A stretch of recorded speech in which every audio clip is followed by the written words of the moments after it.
फैसलाबाद में जुल्म की इंतहा, सतेली औलाद बनना जुर्म बन गया। सतेली मां शकीना शबनम ने हाफिज अब्दुल गफ्फार व दीगर मुलजमान से मिलकर सतेले बेटों और बहुओं को तशद्दुद का निशाना बना दिया और इनकी प्रॉपर्टी पर ज़बरदस्ती हाफिज अब्दुल गफ्फार व दीगर कब्ज़ा ग्रुप से मिलकर इनकी प्रॉपर्टी पर कब्ज़ा कर लिया। पुलिस खामोश तमाशाई बन गई। फैसलाबाद के तहसील रजकोट के मुसल्लह अफराद ने दावा बोल दिया और गन पॉइंट पर कब्ज़ा कर लिया।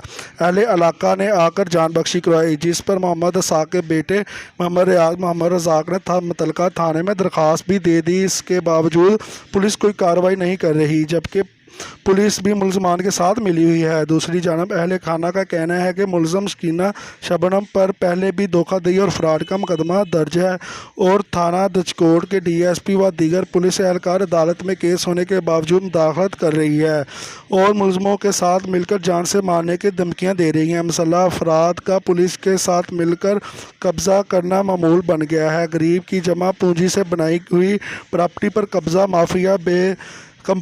माफिया बड़ी आसानी से अपने कब्ज़े में ले रही है, जिस पर अहले इलाका ने chief justice of Pakistan, IG Punjab, वज़ीर आज़म पाकिस्तान से पुरज़ोर अपील की है कि हमारी सुनवाई की जाए, मुलजमान के ख़िलाफ़ मुकदमा दर्ज करके इनको जल्द से जल्द गिरफ़्तार किया जाए।